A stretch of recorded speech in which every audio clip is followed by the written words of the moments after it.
Entonces, bienvenidos nuevamente a todos y a todas quienes nos están viendo en esta ocasión. Estamos aquí un día domingo, todos tratando de aprovechar al máximo. Así que gracias por su presencia, gracias por acompañarnos en este día. Y los invito también a que puedan ya instalarse para comenzar con este webinar gratuito de trastornos de la conducta alimentaria desde la prevención. Acá tenemos a nuestra invitada en esta ocasión, nuestra docente María José Vázquez, quien nos va a acompañar y nos va a enseñar un montón sobre este tema. Así que les cedo la palabra y para que pueda comenzar. Gracias, Vale. Bueno, primero que todo, como les decía antes, agradecerle el interés, estar el día domingo aquí.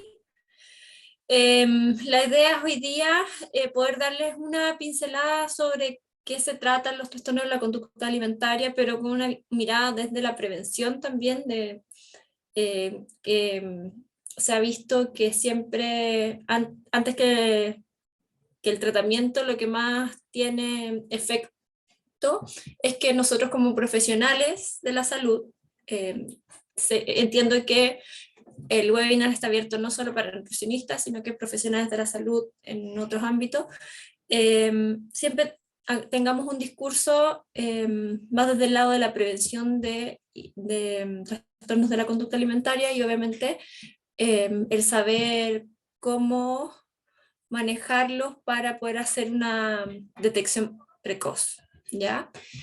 Con esto los vamos a dejar invitados también a tomar el curso de trastorno de la conducta alimentaria que va a empezar pronto ya. Y déjame compartir pantalla. Empezamos. Entonces, ¿lo ven ya? No. A ver. No, todavía no se ve nada. Sí, sorry, es que me apareció como una cosita ahí. Ahí sí, ¿no? Ahí sí. Sí, ahí se me sí. había cambiado la pantalla, perdón. Entonces, antes que todo, yo igual voy a hacer preguntas, por último por el chat van respondiendo. No sé si hay alguien que ya está instruido, ya sabe un poco sobre qué son los trastornos de la conducta alimentaria o qué es lo primero que se les viene a la mente, más allá de la palabra anorexia y bulimia, cuando uno dice esto, ¿no? Si me pueden poner comentarios en el chat o algo así.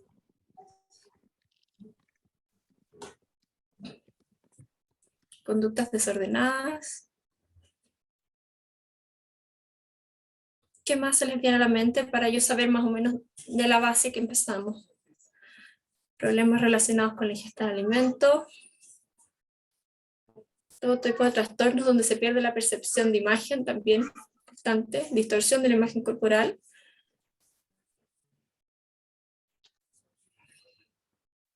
¿Qué más?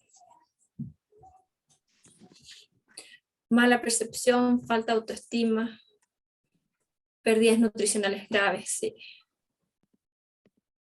Problemas psicológicos. Ahí Javiera dio en el clavo, ¿ya?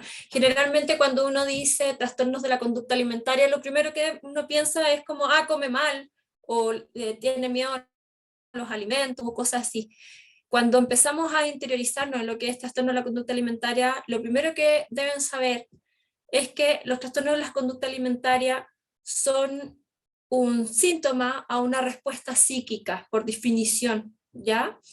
Es un trastorno psiquiátrico, Yirka, así es, 100%. Son todos trastornos psiquiátricos, por lo cual es más allá de la voluntad de la persona a querer comer o dejar de comer, ¿ya? Es un impulso psíquico que está metido ahí como un chip en la cabecita. No es una esquizofrenia, para que lo vamos a separar al tiro, pero sí se habla como esta vocecita que les dice o no qué hacer o qué no hacer, ¿ya?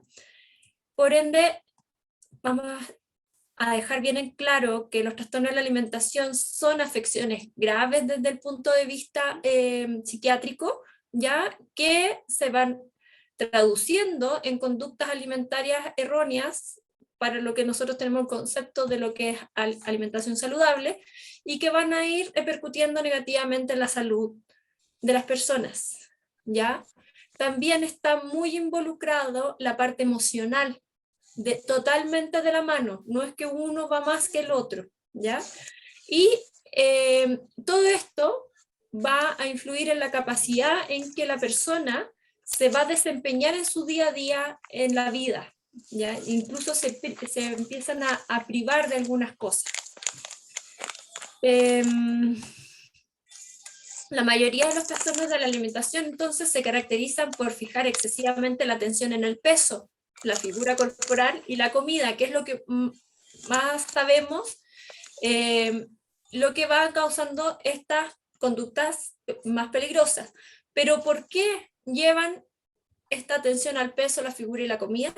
Por lo mismo que mencionaron ahí algunos de ustedes, porque son problemas con el autoestima, con lo emocional, en aspectos de salud mental, ¿ya? Por ende, la autovaloración de la persona está muy puesta en el cómo yo me veo, cómo yo me siento, cómo los demás me perciben, o cómo me veo, cómo me ven que me comporto, me relaciono con los alimentos. Se configura mucho desde que de repente éramos pequeñitos y nos premiaban o castigaban con la comida. Y la comida empieza a ser un regulador emocional en la vida de estas personas, ¿ya? Con frecuencia los trastornos se manifiestan en la adolescencia, pero esto no quiere decir que le dan solamente a los adolescentes, ¿ya?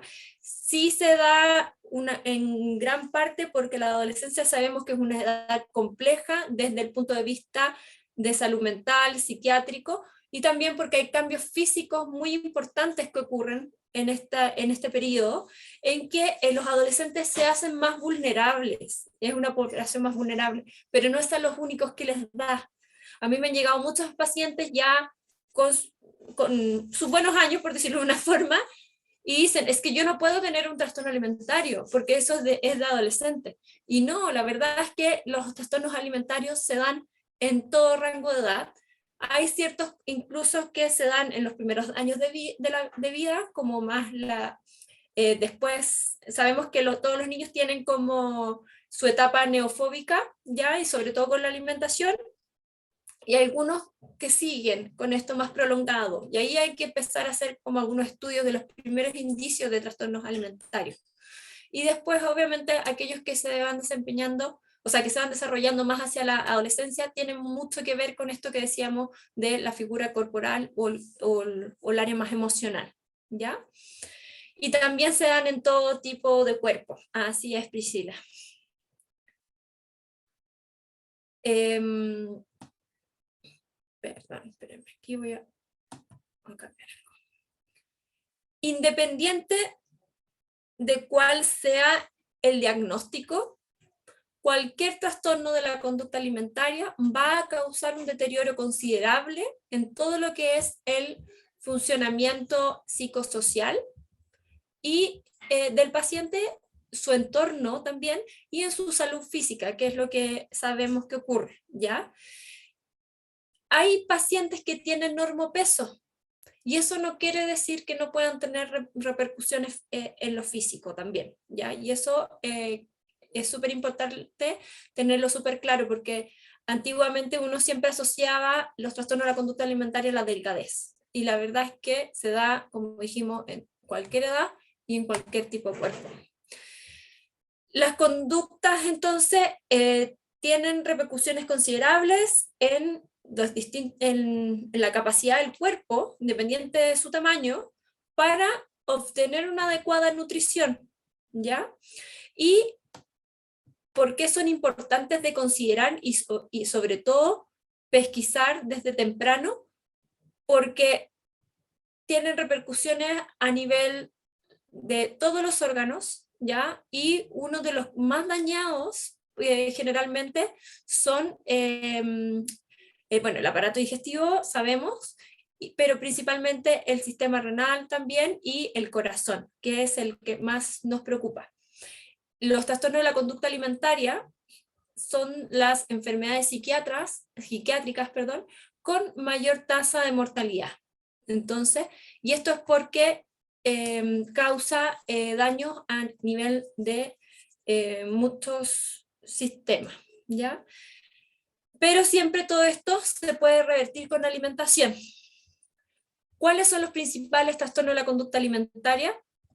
Que conocemos por definición de DSM-5. A quienes saben un poquito más de esto van a conocer lo que es el manual diagnóstico de las enfermedades psiquiátricas, donde están estipulados cuáles son los trastornos de la conducta alimentaria, que son estos que pueden ver aquí, pero además hay algunos otros que no están en el manual, pero sí se ven conductas como la vigorexia, que muchas veces puede ser una conducta de alguno de estos. ¿Alguien dijo algo? De estos mismos. Está la ortorexia, la pregorexia, que es como la anorexia nerviosa que se da solamente el inicio en mujeres embarazadas, ¿ya? Y hay que descartar que no haya tenido que meter anorexia previa. Les voy a pedir que pueden silenciar el micrófono. Tenemos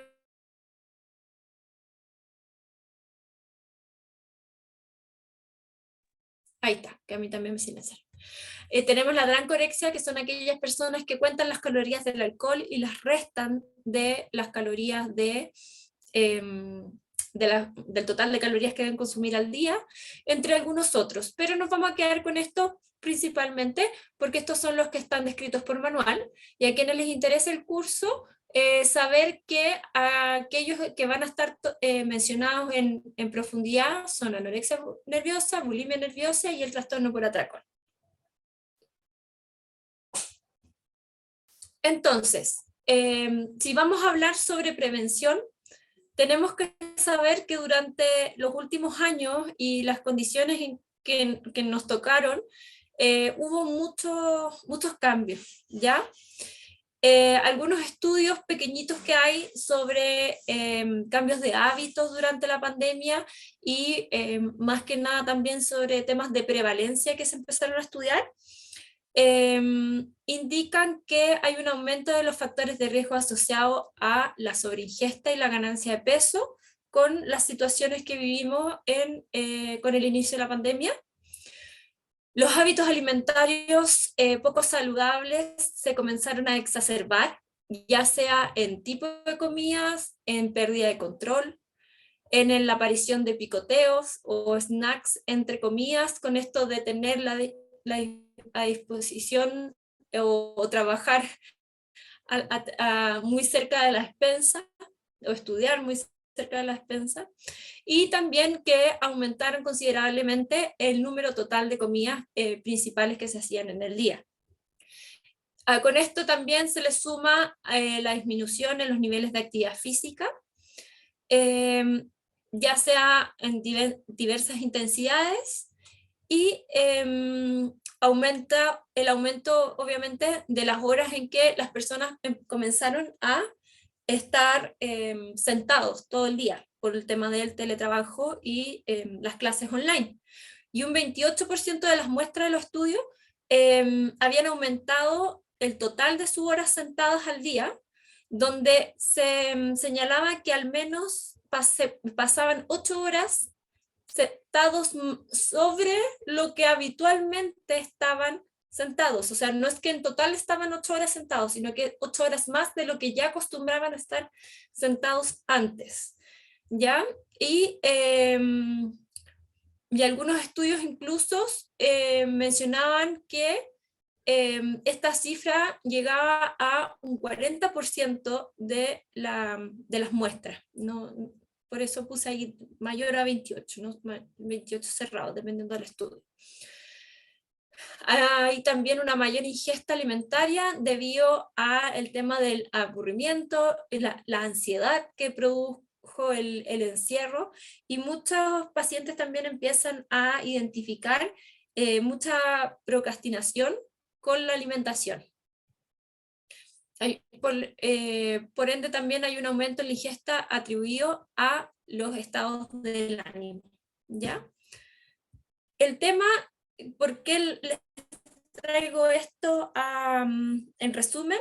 Es porque muchas de las personas que se habituaron con estas condiciones durante estos 2 años de pandemia, que aún no termina, algunos dicen que sí, se han quedado habituados y mucha gente ha continuado con estos hábitos debido a que han mantenido sus trabajos en modalidad online o por alguna otra razón que sabemos que es muy fácil que estos hábitos más sedentarios perduren en el tiempo que aquellos hábitos que cuesta más mantenerlos, que son más difíciles de luchar a cabo, de llevar a cabo, que tenemos que luchar para tratar de volver a cambiarlos. Y ahí es donde los expertos del área de la salud tenemos que empezar a reeducar nuevamente.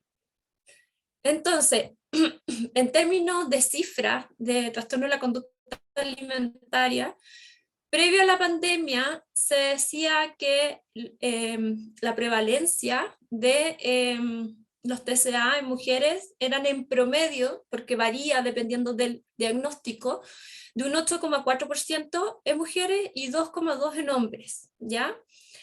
Estas cifras fueron obtenidas de una revisión sistemática donde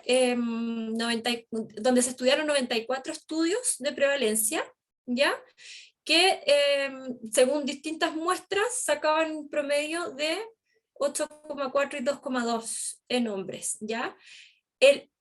Post pandemia se mencionaban que hubo un empeoramiento en la sintomatología que ya destacamos en un 57% de las muestras estudiadas, o sea, sobre esto habría aumentado, y aparte, muchos de los sujetos en cuestión habrían manifestado más ansiedad relacionada a los trastornos de la conducta alimentaria. Es decir, aquellos que ya padecían de la enfermedad, en un 64% de los pacientes manifestaban mayores índices de ansiedad y 55% de depresión. En un estudio francés realizado solo en población universitaria, la prevalencia de los trastornos de la conducta alimentaria mencionaban que se había mantenido más o menos estable entre el 2009 y el 2018.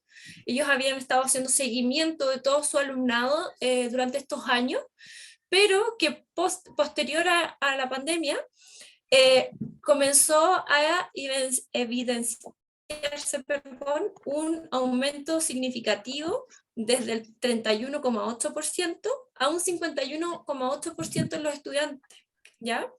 Lo que obviamente no deja de ser importante. Y en el 2021, para las mujeres, habría aumentado eso eran en las mujeres, y para los hombres habría aumentado de un 13% en el 2009 y hasta un 31% también en los hombres. Entonces, considerando que estas conductas, por lo general, y la depresión y la ansiedad son sintomatología que ha perdurado en el tiempo, es algo que se tiene que seguir considerando, ha pasado muy poco tiempo y obviamente la sintomatología del trastorno alimentario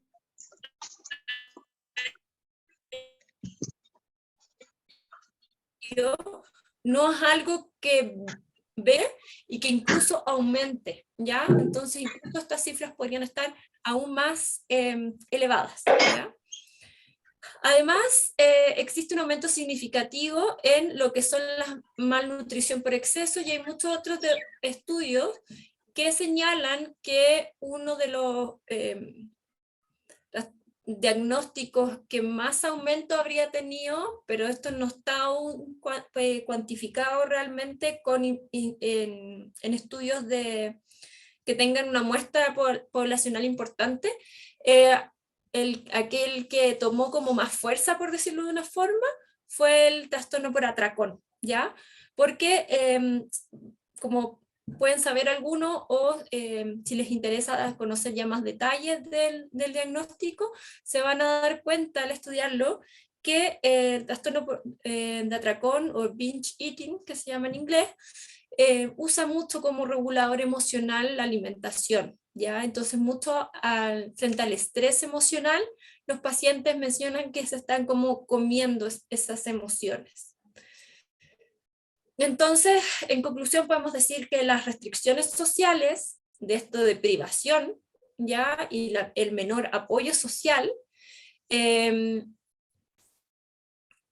actuaron como estrategia, o sea, se vio que actuaban inconscientemente como estrategias de afrontamiento muchas veces para estas personas, y eso se dejó de lado con el tema de la restricción en los eventos sociales, ¿no? En nuestro país no hay cifras de prevalencia, pero las estimaciones todas señalan que el aumento de los trastornos de la conducta alimentaria en general, en promedio, aumentaron con un 30%, ¿ya? Las consultas sobre esto habrían aumentado incluso más, ¿ya? También asociado a esto aumentaron los diagnósticos de depresión, estrés y ansiedad, pero también hay una disyuntiva aquí que no se sabe si realmente fue la pandemia la que generó como que estos diagnósticos se presentaran más en la sociedad, o pasó que los padres, al estar en casa más disponibles para sus hijos, viendo también en el día a día cómo era la rutina de sus hijos, estar más conectados con el tema de la alimentación, lograron darse cuenta de conductas que quizás venían arrastrándose desde antes, pero que no se habían podido hacer visibles, ¿ya? Que eso es como casi investigar el huevo de la gallina, pero son los dos postulados, o sea, que aumentó la depresión, el estrés, la ansiedad, y que se tradujo en una respuesta como sintomatología de trastorno alimentario, o que estos padres pudieron estar más disponibles y abrir un poquito más los ojos con respecto a esto. De hecho, hoy en día en la consulta, yo siempre al realizar la anamnesis, agregamos un punto más, es cómo ha sido tu historia con respecto a la alimentación, cómo es el tema actualmente, y cuéntame cómo fue esta ventana durante las cuarentenas, la pandemia, cómo fue la relación con la alimentación. O sea, hay realmente un antes, un durante y un después que hay que analizar. Les puse aquí también un estudio que se hizo a través de Bellamente, que es un estudio argentino. Tienen una cuenta en Instagram, pueden ver detalladamente cómo se fue realizando.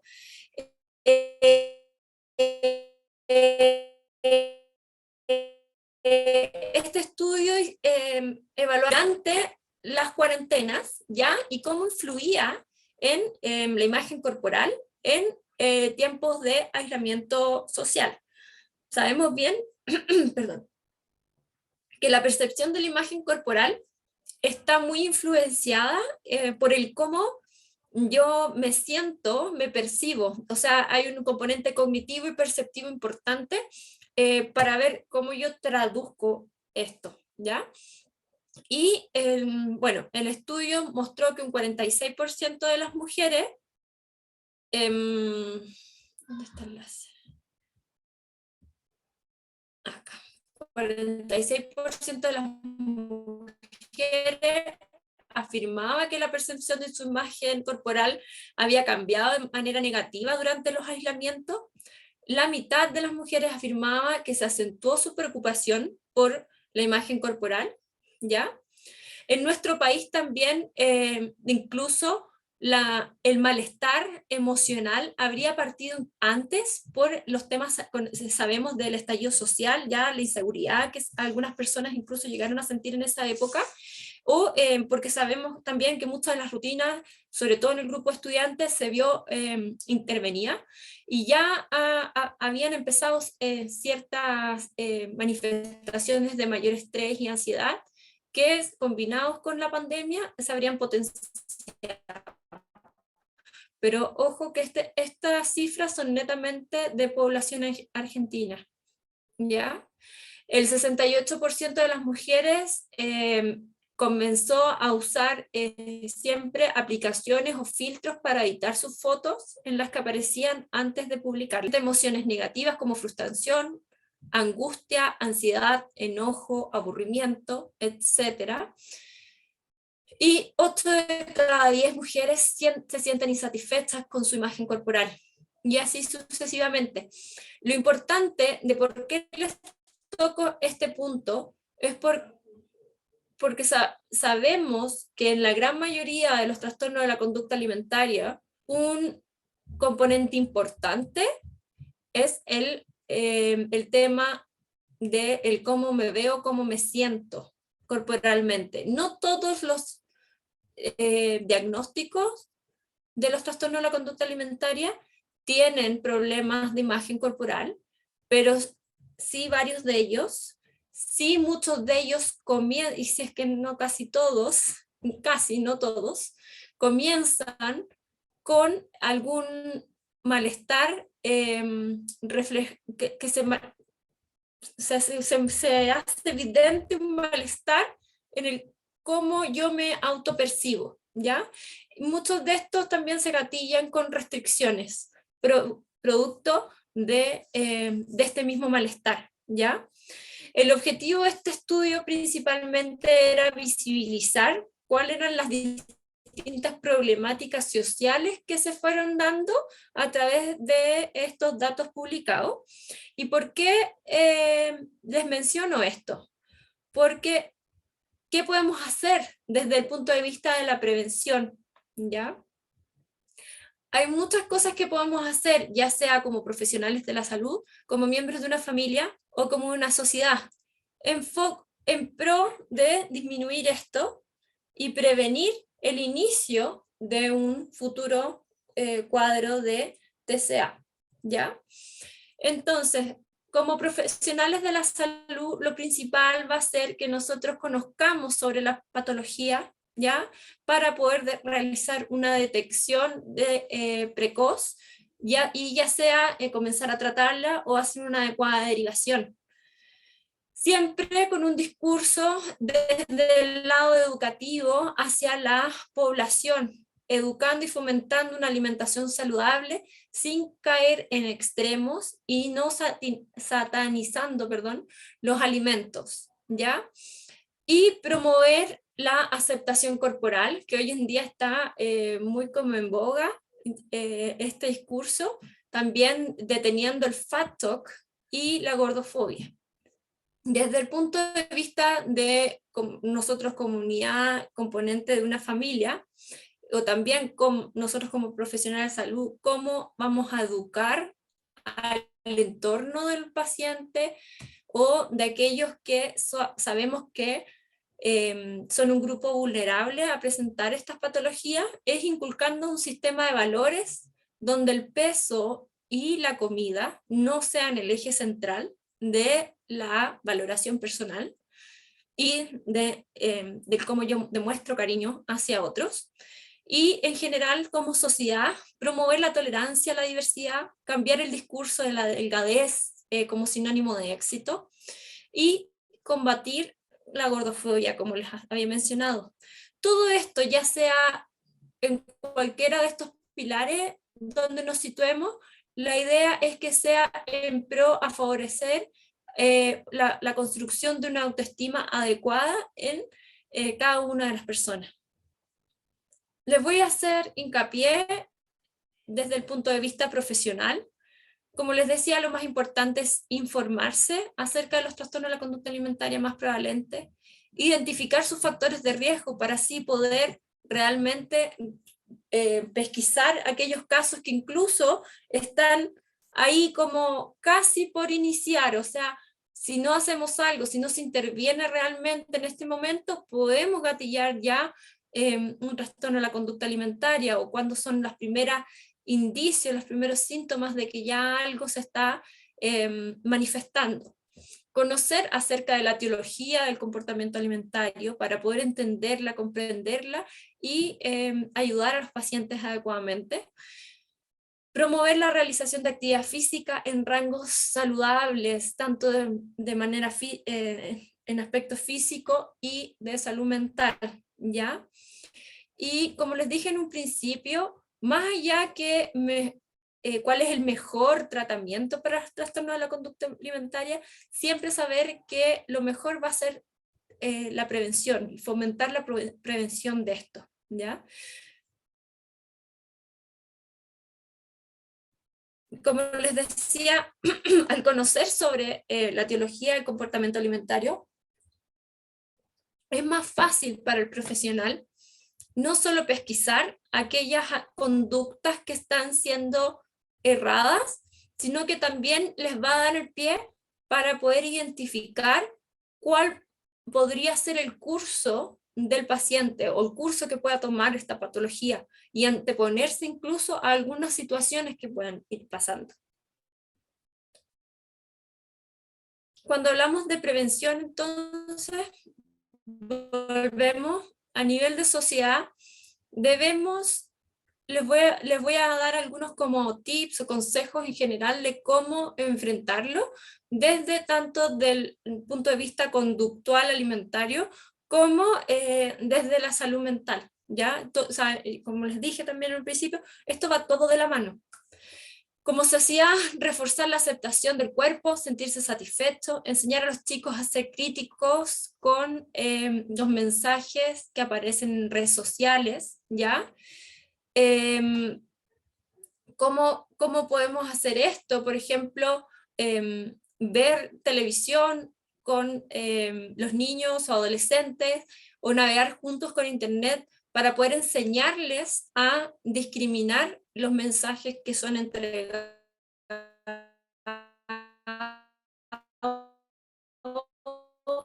en relacionarse de manera positiva con los demás, y a gestionar las dificultades con los que se pueden encontrar en su entorno cercano, ¿no? En términos de cómo trabajarlo en la casa, mostrar amor y afecto hacia los hijos, sobrinos o quien sea de la familia, promoviendo que se sientan seguros, queridos, aceptados, y animarlos siempre a hablar abiertamente de sus emociones, a que las puedan identificar y no tener vergüenza de ellos también al manifestarlas. A hablar y ser escuchados, porque muchas veces los chicos se manifiestan, pero los papás o los familiares dentro de su rutina no les dan los espacios para poder realmente detenerse a escuchar cuáles son sus inquietudes, sus miedos u otros, ¿ya?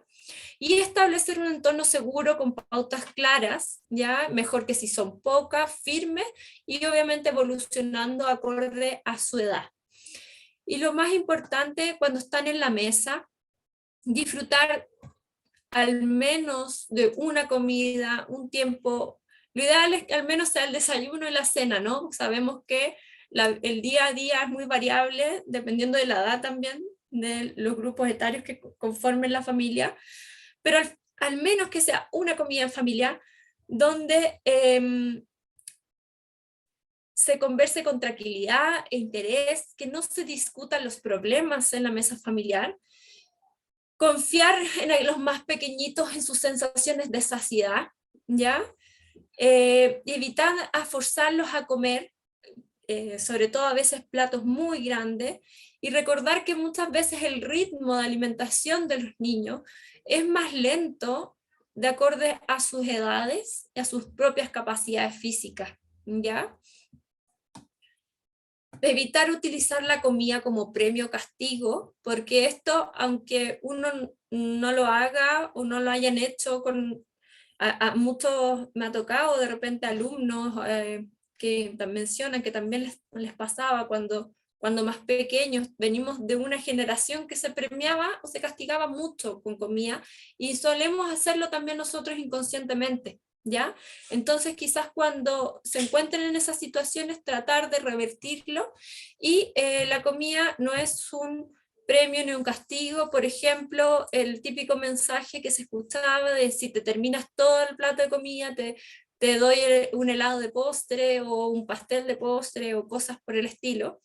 Y obviamente cuando hayan avances en aquellos niños que se les dificulta un poco más el tema de la ingesta alimentaria, por ejemplo, como probar algún alimento nuevo, reforzarlo, pero no desde que el alimento sea el premio, ¿ya? Sino que reforzar el avance en sí por haberlo intentado o haberlo logrado, ¿ya?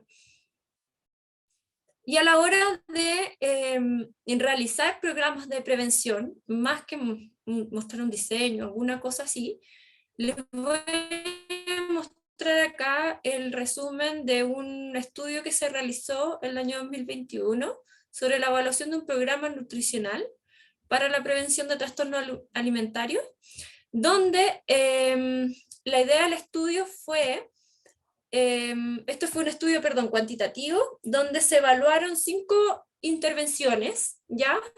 Más un grupo control.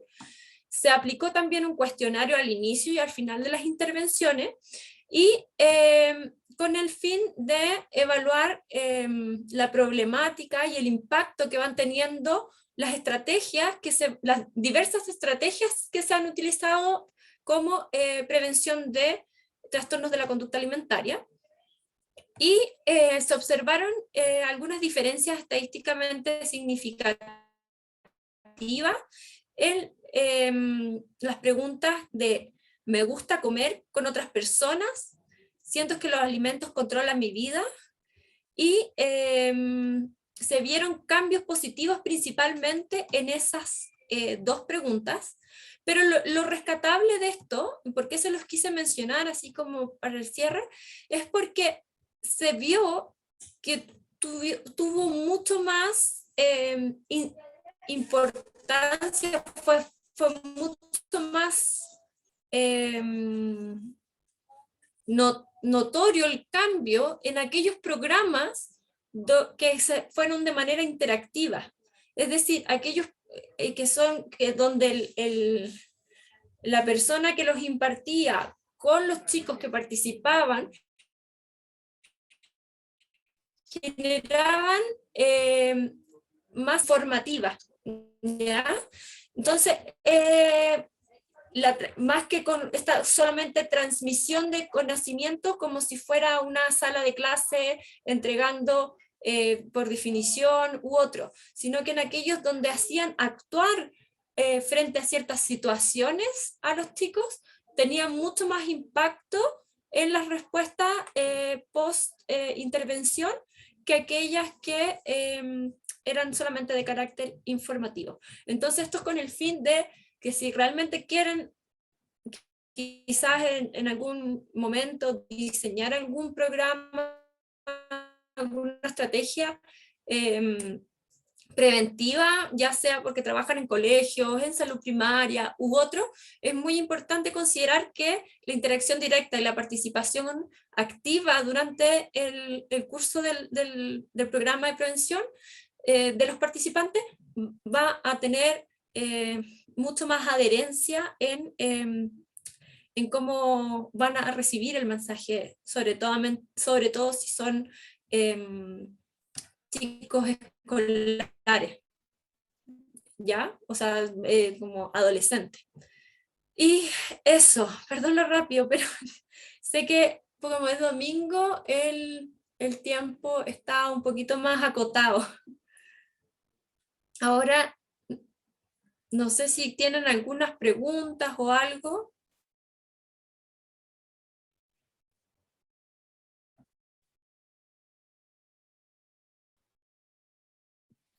Hola, yo tengo una pregunta.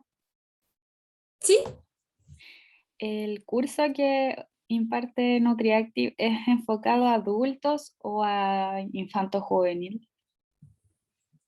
Es generalizado, No se hace mención específica, solamente hay una parte donde en la parte como de evaluación, donde se mencionan algunas diferencias, ¿ya?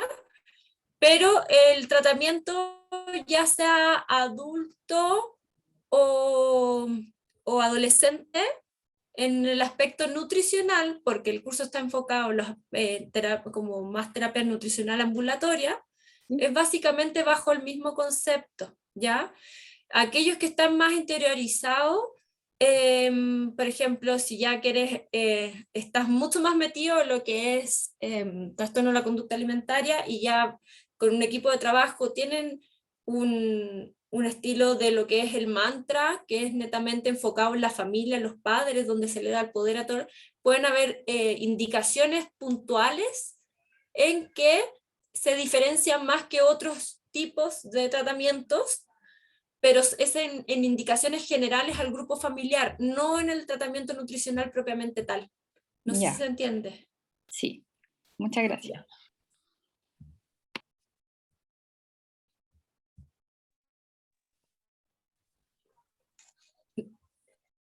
Básicamente la gran diferencia que se hace cuando el paciente es adulto o pediátrico, por decirlo así, adolescente, es que mientras más chiquititos, más responsabilidad a los padres. Pero muchas veces en aquellos pacientes adultos con pocas, o sea, cuando están muy en riesgo, la verdad es que también la responsabilidad se tiene que dejar a un cuidador designado y el paciente no puede hacer el tratamiento nunca solo, 100% solo. Generalmente es un tratamiento que es muy duro, es muy largo y siempre se necesita de un cuidador o una figura externa que lo vaya acompañando. Romina levantó la mano. Sí, quería hacer una consulta respecto al manejo de TCA en niños con síndrome de Down. En estos casos, por ejemplo, la prevención y la promoción va dirigida hacia los padres, ¿cierto? Sí, ahí va mucho más dirigida hacia los padres y en niños con autismo generalmente va más enfocado o sea, más enfocado con el trabajo con TO, con terapeuta ocupacional, ¿ya? Y porque ahí lo que prima no es el TCA propiamente tal, sino que el TCA es como un agregado, sino que la enfermedad base muchas veces, o sea, puede ir acompañado de otras cosas, pero la enfermedad propiamente tal es el autismo y una de las complicaciones que puede tener es el tema del TCA. Nosotros les vamos haciendo un acompañamiento en lo que es el área nutricional, pero el trabajo más fuerte les toca a los TEO. Ahí ya ese también es otro mundo. Camila. Hola, ¿sí? ¿Me escucha? ¿Sí? Ya, oye, primero felicitarte porque en realidad estuvo súper buena la charla y más que una pregunta, contarte como un poco la experiencia. Yo soy nutricionista, tengo 31 años, me titulé en el 2016 y yo llegué a la carrera porque yo a los 15 tuve anorexia. Y en realidad me parece súper importante la parte que dices como de dónde se genera, que más allá de la imagen corporal, por ejemplo, también va en un tema de tener control de una situación, de sentirse un poco, de controlar la vida, si es que tienes como temas importantes familiares y tú quieres sentir como el control de algún aspecto de tu vida, uno puede como caer en eso inconscientemente más allá como quizás de la parte corporal, que obviamente es como lo más común. Entonces me pareció súper interesante cuando mencionaste eso de que no siempre va ligado a la imagen corporal que uno tiene de sí mismo. Y por otro lado, bueno, yo no estoy ejerciendo como en el área clínica, yo veo más como temas de calidad, HACCP, pero recibo estudiantes en práctica, donde en un caso recibimos a una niña que tenía un comportamiento medio extraño, que llegaba, se iba a encerrar directamente al baño, después de la colación iba después de nuevo al baño por 20 minutos, media hora que estaba ahí, y también gracias un poquito al conocimiento, porque yo ya había estado en otras charlas, pudimos cómo lograr hablar con ella y detectar el problema. Nos comunicamos con la universidad y la universidad le prestó apoyo psicológico. Entonces eso me parece súper interesante, porque en realidad he tenido la oportunidad de verlo desde los dos puntos, como paciente y como profesional, y en realidad me parece súper útil este tipo de charlas que hace. Qué bueno, Camila. Primero que todo, gracias por este voto de confianza, de comentarnos tu experiencia personal. Sí, yo siempre digo, los trastornos de la conducta alimentaria son un síntoma de otras cosas que van pasando en el día a día. Hay muchas cosas que en el entorno de los pacientes los molestan, muchas cosas que no pueden controlar, como tú decías, pero sí puedo controlar lo que como o no como. Entonces ahí está el síntoma, Claro, la claro. respuesta.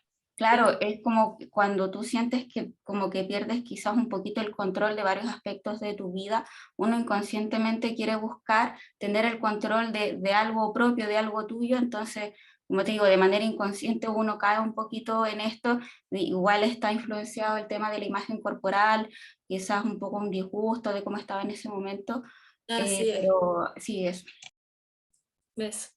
Sí, exactamente. Gracias, Camila. Camila Cartes puso una pregunta bien interesante también, que dice: un paciente que sufre trastorno se recupera, le quedan secuelas de por vida. Generalmente, o sea, la recuperación es posible, sí. Mientras antes empieza tratamiento, mejor. Hay pacientes que se habla de cronificación sobre 5 a 7 años, ya esos son pacientes que son más difíciles de tratar, pero no quiere decir que no se puedan mejorar. Todo va en cómo que realmente sea un tratamiento multidisciplinario y que tengan una adherencia adecuada, ¿ya? El tratamiento es de por vida, no debiese ser de por vida si es que hay un equipo completo trabajando con ellos y con una buena adherencia y con el entorno que los apoye, ¿ya? Generalmente se hace mucho más difícil a aquellos que no tienen un entorno seguro para poder llevar a cabo su tratamiento. De hecho, incluso un criterio un criterio de hospitalización sería no tener un entorno favorable para llevar a cabo un tratamiento de manera ambulatoria. Pero de que tiene solución, de que es de por vida, no debiese ser así. Ya las personas se pueden mejorar. Y si han vivido toda su vida, porque me han tocado pacientes que empezaron con problemas a los 15 años y tienen 40 y tanto y recién están accediendo a un tratamiento, también tienen buenos resultados. Quizás uno se pone metas más pequeñas, quizás la recuperación no va a ser del 100% en algunos aspectos, porque hay muchas áreas de su vida que ya tienen muy internalizadas, pero se pueden recuperar. ¿Vale? Hay unas preguntas ahí del inicio de clase y cosas así. Yo no sé exactamente cuándo empiezan, porque a veces dan unos placitos más, pero empieza ahora en agosto, entiendo. Sí. Bueno, primero que todo, María José, darte las gracias por este tiempo, por la calidad de la información, que estuvo buenísima.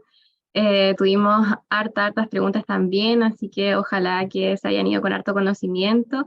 Esta fue una instancia enriquecedora para todos, así que espero que la hayan aprovechado al máximo. Bueno, y con respecto al curso, efectivamente ahora en agosto tenemos nuestro curso de tratamiento nutricional en personas con trastorno de la conducta alimentaria.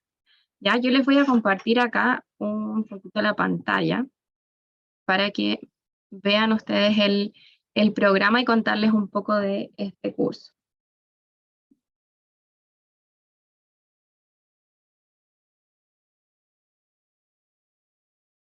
Entonces, ahí la están viendo, ¿cierto?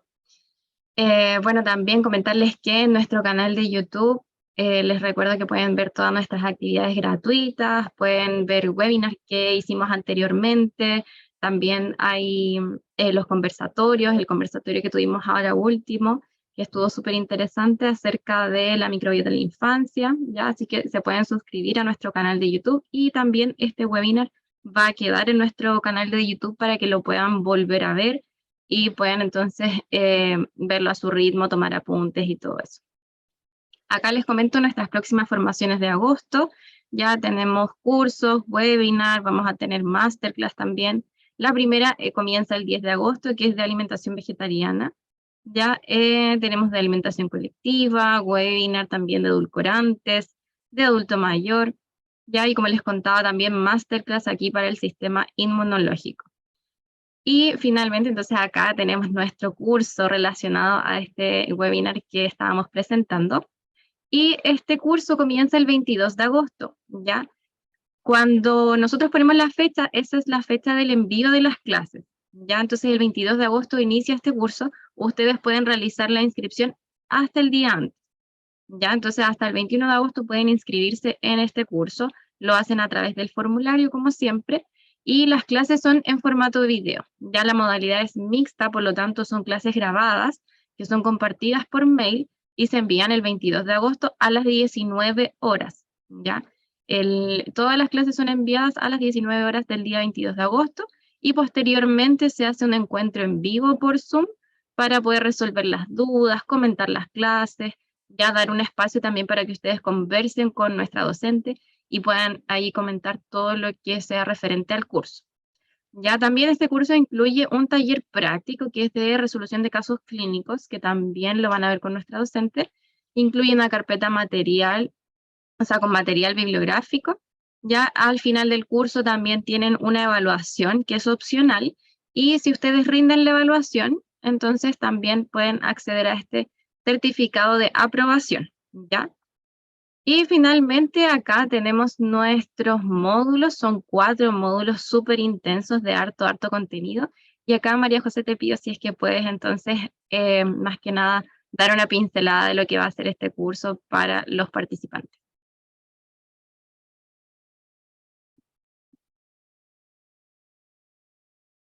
¿Aló? ¿Se escucha? Sí, ahora te escucho. Estaba medio cortadito. Ahí sí. Sí, el primer módulo, más que nada hablamos de la introducción, un poquito cómo se van configurando. En segundo módulo hablamos netamente de lo que es la evaluación nutricional del paciente, o sea, cómo de una consulta nutricional normal, por decirlo de una forma, tenemos que pesquisar ciertas conductas en lo alimentario, cómo vamos involucrando estas otras preguntas. Y después ya nos vamos de lleno a lo que es el tono por atracón de manera diferenciada. También vamos a hablar de lo que es la psicoeducación nutricional. Y en el módulo 4 yo les explico más o menos el desarrollo de casos clínicos de las patologías, previo al encuentro, donde ahí aclaramos las dudas, básicamente. Claro. Bueno, eso en grandes rasgos es nuestro curso que estamos otorgando ahora en agosto. Ya, como bien saben, entonces, ante cualquier duda, consulta, pueden escribirnos por Instagram, pueden escribirnos también por WhatsApp, pueden escribirnos por mail. Ya todos los links están en nuestra biografía de Instagram para que puedan ir directo a nuestro WhatsApp, ya que nosotros resolvemos todas sus dudas, les podemos enviar la información, ya, así que ahí todo sin ningún problema. Por acá preguntan dónde encontramos el precio. Toda la información respecto a precios y mayor contenido o el detalle, digamos, del temario, se los podemos mandar vía mail, ¿ya? Así que pueden acceder a nuestro WhatsApp y nos dejan su mail, o si están en nuestra comunidad de WhatsApp, también pueden dejar su mail ahí y solicitar la información del curso de TCA y se la enviamos. Aún nos quedan cupos, así que les recomiendo el curso totalmente. Yo ya lo tomé y es maravilloso.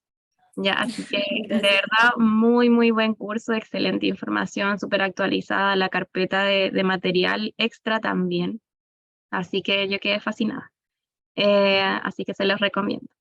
Espero nuevamente que hayan disfrutado esta instancia de aprendizaje. Estamos súper contentos de que hayamos llegado igual a harta gente. Y como saben, esto va a quedar disponible en nuestro canal de YouTube y posteriormente lo vamos a compartir también para que puedan acceder directo al link. Les pido, sí, si es que pueden prender a alguien sus cámaras si es que quieren, si es que gustan, para poder sacar una fotito. Vamos a tener que sacar 2, ya, así que si es que quieren prender sus cámaras, el que esté por ahí.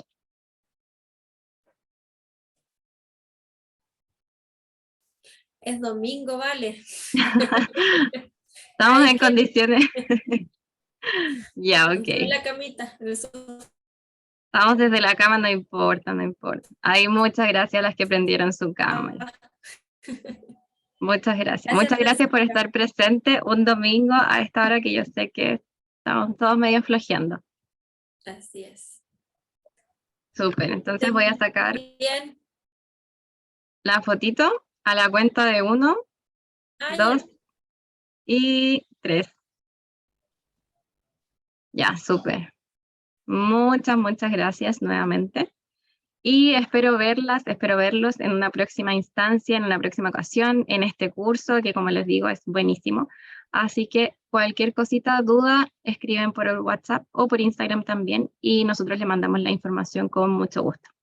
Muchas gracias nuevamente, María José, por tu tiempo y por toda la información entregada. Nos vemos Gracias pronto.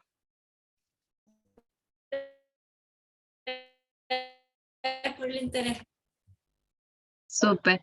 Muchas gracias. Que estén muy bien. Un abrazo a cada uno, a cada una de ustedes, y nos vemos pronto. Chao.